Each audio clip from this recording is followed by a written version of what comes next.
자, 우리 같이 찾았으면 제 성경은 256페이지입니다.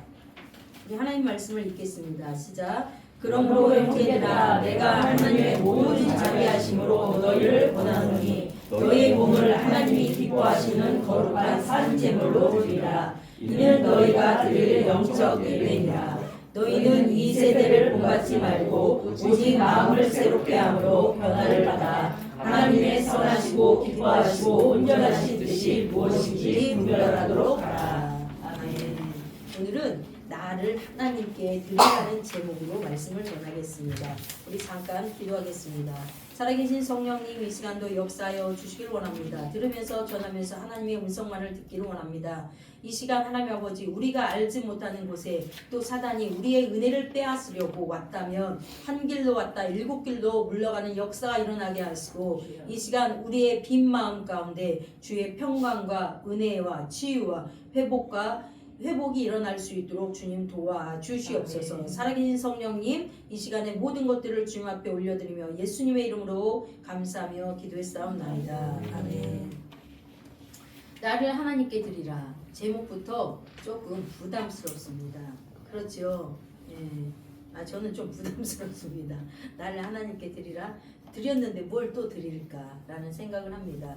우리가 지난주까지 빌립보서 말씀을 들었습니다. 빌립보서는 어떤 형편에서도 주 안에서 기뻐하는 믿음, 염려하지 않고 기도하는 믿음, 그리고 주 안에서 굳건히 서는 삶에 대해서 배웠습니다. 바울은 감옥에서도 어떠한 갇힌 상황에서도 흔들리지 않았습니다. 그 중심에 뭐가 있었어요? 예수 그리스도가 있었기 때문입니다. 우리 이제 주일이 지나고 금토일에 부흥회와 세미나가 예정이 되었습니다. 우리는 성령의 은혜를 사모하며 이 집회를 기다려야 됩니다. 그런데 사모하기 전에 우리가 먼저 해야 될 것이 있습니다. 우리는 흔히 이렇게 기도합니다. 주님, 저에게 은혜를 주세요. 능력을 주세요. 문제를 해결해 주세요. 물론 이런 기도도 많이 필요합니다. 그러나 그보다 먼저 드려야 될 기도는 하나님, 저를 주님 앞에 드립니다. 제 삶을 받아주세요. 저를 주님의 뜻대로 사용하여 주세요. 라고 기도해야 됩니다. 오늘 본문의 말씀에 보니까 하나님께서 기뻐하시는 헌신이 무엇인지, 헌신이 무슨 뜻이에요? 몸을 드리는 거예요. 바울은 너의 몸을 하나님이 기뻐하시는 거룩한 산 제물로 드리라고 고백합니다. 그러니까 내가 가지고 있는 일부를 드리는 게 아니라 전체를 드리라고 바울은 그렇게 얘기합니다. 헌신은 나 자신을 하나님께 드리는 것입니다.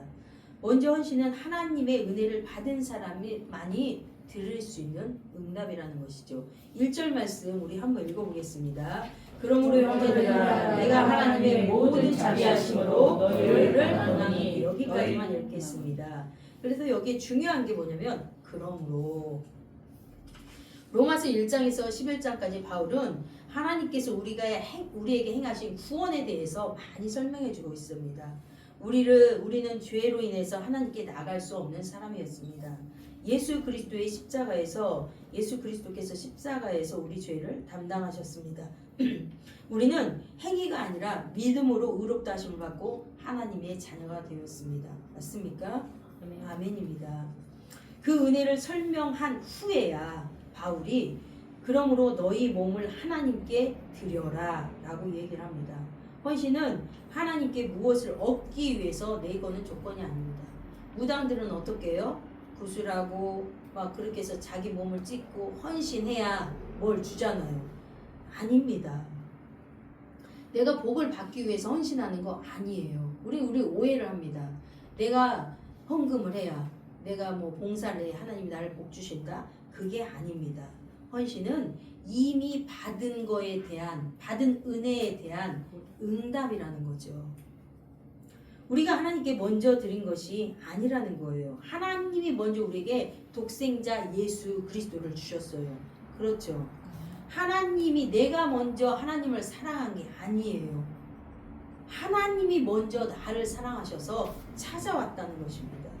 그러므로 헌신은 억지로 하는 게 아니에요. 헌신은 은혜 입은 자들이 자원해서 내가 할게요 하나님. 왜? 그 은혜가 너무 커서. 이런 하나님의 응답입니다. 그러니까 십자가의 사랑이 크게 깨달아지면 깨달아질수록 헌신의 농도는 깊어져요. 헌신은 누가 할 수 있냐? 그런 사람. 하나님의 사랑이 너무 감사해서 어떻게 내가 그거를 갚을 길이 없어서 하는 행위가 바로 헌신이라는 거죠. 이렇게 하지 않으면 헌신이 너무 고달픕니다. 헌신하면은 좀 부담스럽습니다.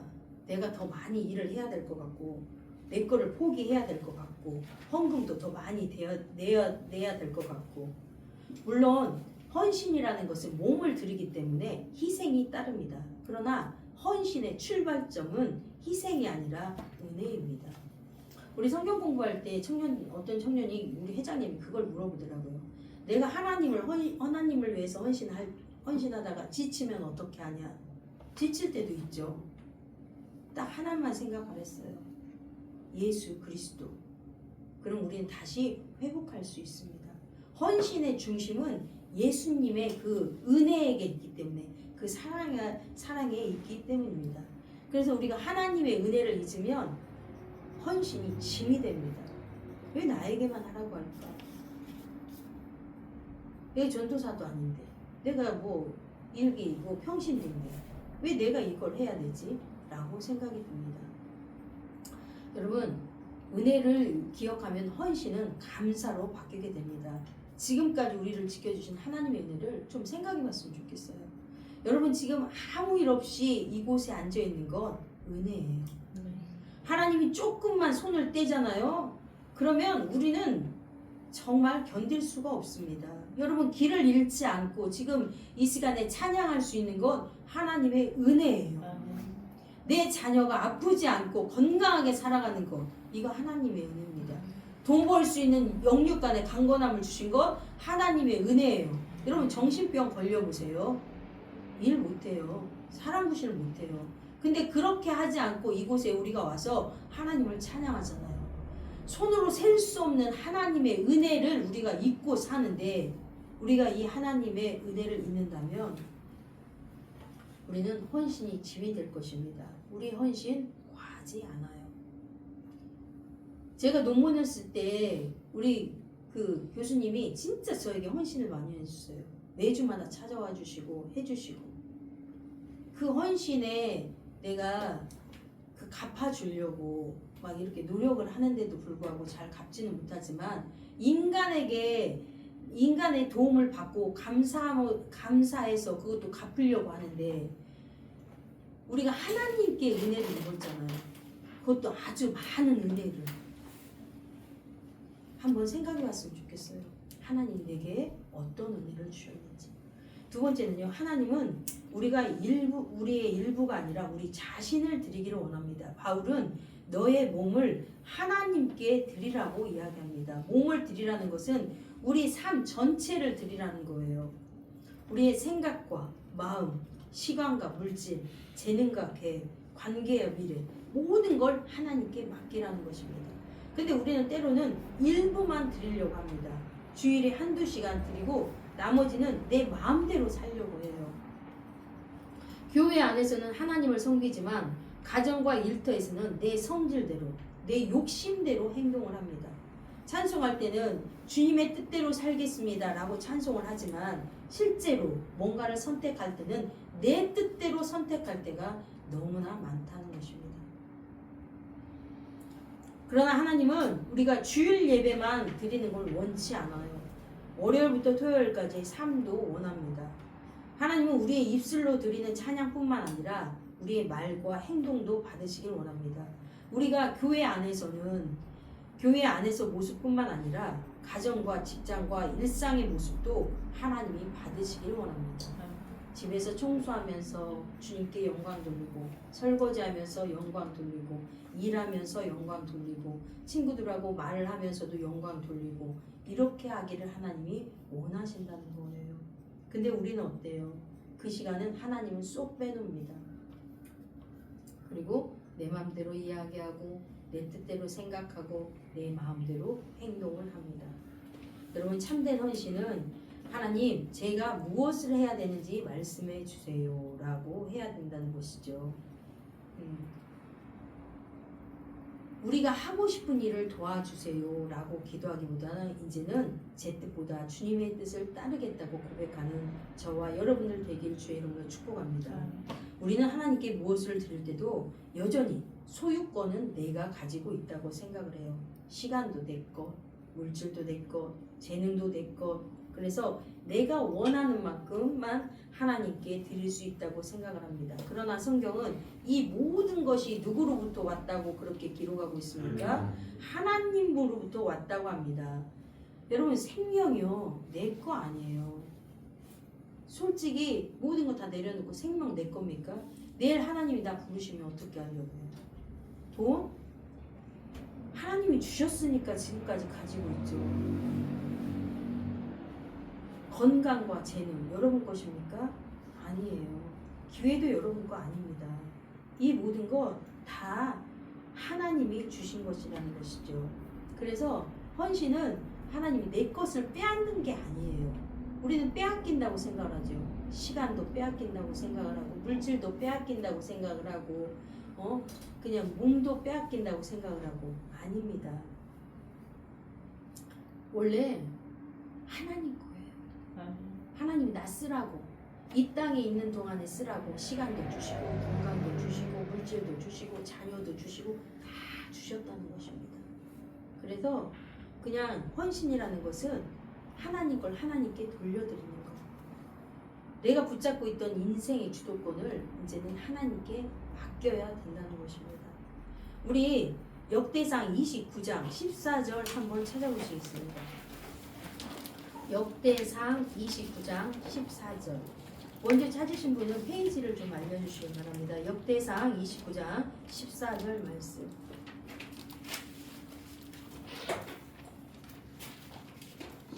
역대상 29장 14절. 대상이라고 되어 있어요. 대상. 154.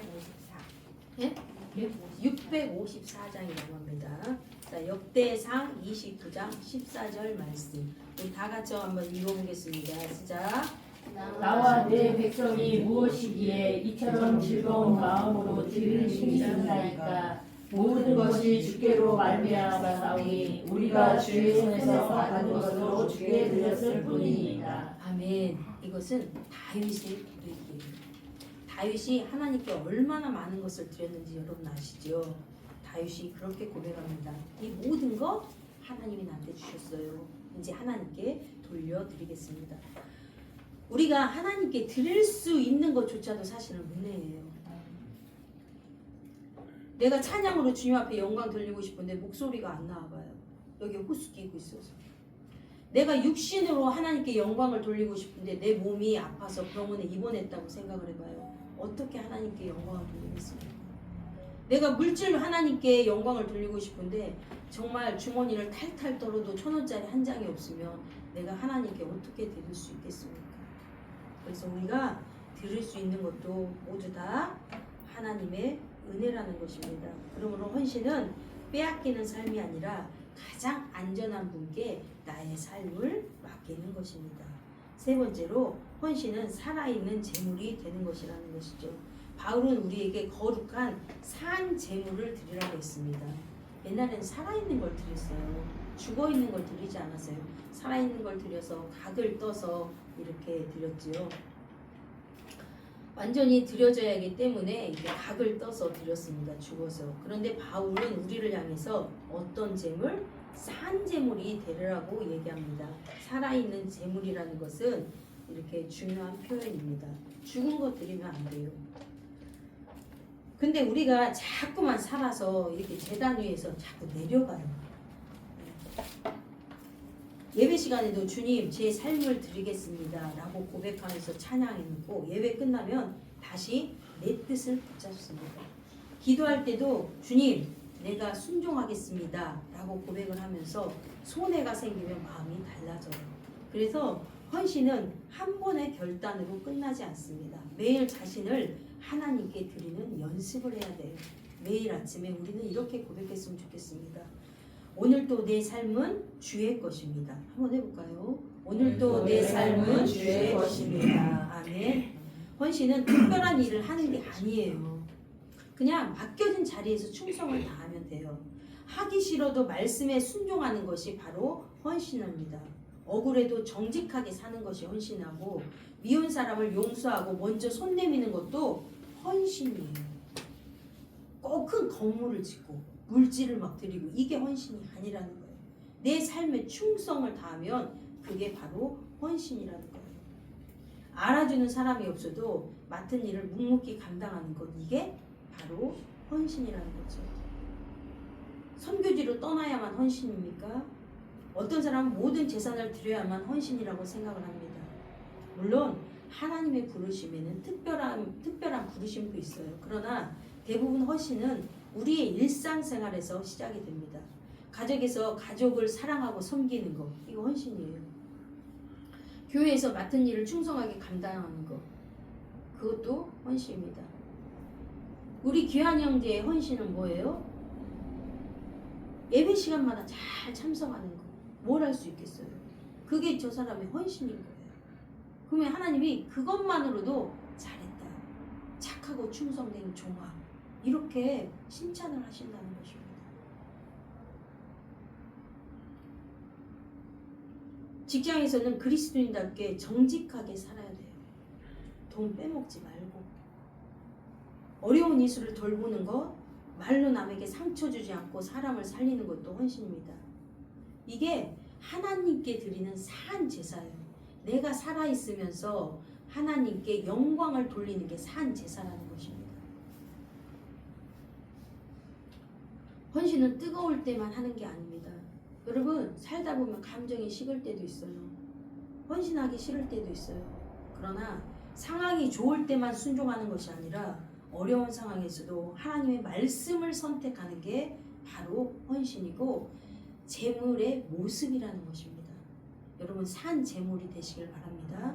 여러분의 산 재물의 그 행위로 말미암아 하나님이 영광 받으시는 그런 삶을 사시길 주의 이름으로 축복합니다.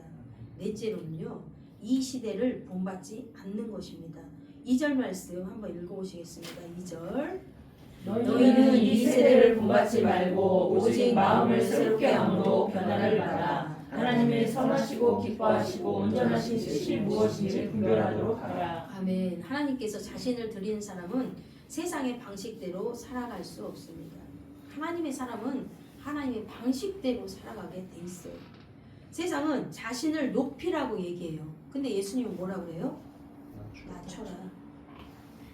세상은 더 많이 가지라고 얘기하는데 예수님은 나누라고 얘기합니다. 세상은 손해 보지 말라고 얘기하는데 예수님은 사랑을 위해서 희생하라고 얘기해요. 헌신은 단순히 교회를 많이 하는 게 헌신이 아닙니다. 생각과 가치관이 바뀌는 거예요. 세상이 중요하다고 말하는 것으로부터 하나님이 중요하다고 말씀하시는 것을 받아들이는 것, 그걸 선택하는 것이 헌신이라는 거죠. 세상은 성공을 정말 중요하게 여깁니다. 그러나 하나님은 충성하는 걸 보셔요. 세상은 결과를 보지만 하나님은 그 중심을 보신다는 것입니다.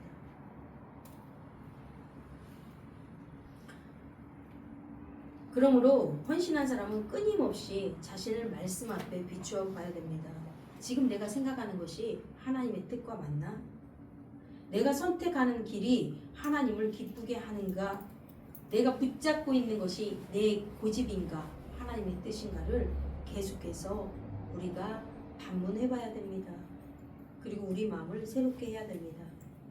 마음이 새로워지지 않으면 몸은 교회에 있어도 삶은 세상을 따라가게 돼 있습니다. 봉사를 많이 해도 마음에는 욕심과 교만이 가득 차 있습니다. 입술로는 주님을 말하면서도 결정은 세상 기준에 따를 수 있습니다. 예수님께서 원하시는 헌신은 겉모습만 바뀌는 것이 아니라 마음의 변화가 되고 생각이 새로워지는 것입니다. 성령께서는 우리의 마음을 새롭게 하시고 하나님의 뜻을 깨닫게 하십니다. 마지막으로 헌신된 사람은 성령께서 사용하십니다. 우리 이제 금토일 날 성령 집회를 하잖아요. 여러분, 정말 성령님을 인격적으로 만나시길 주의 이름으로 축복합니다. 성령 충만은 단순한 감정도 아니고 특별한 체험이 아닙니다. 성령이 임하면 내가 변화가 돼 있어요. 내가 말이 변하고 생각이 변하고 뜻이 변하여서 하나님께 순종하게 돼 있어요. 이게 성령 충만한 사람이에요. 막 울랄라 울랄라 하면서 행동하는 거 보면은 자기 뜻대로 한다. 이거는 성령 충만한 게 아닙니다. 사도행전 1장 8절에 보면 오직 성령이 너희에게 임하시면 너희가 권능을 받고 내 증인이 되리라고 얘기했습니다. 성령 받잖아요. 내 자랑하지 않아요. 여러분 성령 충만한 사람 보세요. 다 하나님이 하셨어요. 저는 한 게 없어요. 다 그렇게 겸손합니다. 왜? 성령 충만을 주신 이유는 딱 하나밖에 없으니까. 예수님을 증인하라고, 예수님의 증인으로 살라고 성령 충만히 주신 것입니다.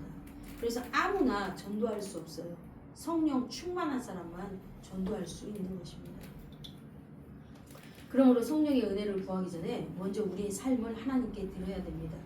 그릇이 준비하지 않으면 무엇을 담을 수 없습니다. 내 뜻과 욕심으로 가득 차 있으면서 회개하지 않으면서 주님 성령을 주시옵소서. 아니요. 성령님이 오시고 싶어도 내 마음속에 욕심과 가증함과 막 이기심과 이게 가득 차 있으면 성령님이 오실 수가 없어요. 그래서 우리가 해야 되는 거, 이 집회를 앞두고 우리가 이렇게 기도해야 됩니다. 성령님 나를 채워주세요 하는 동시에 주님 나를 비워주세요.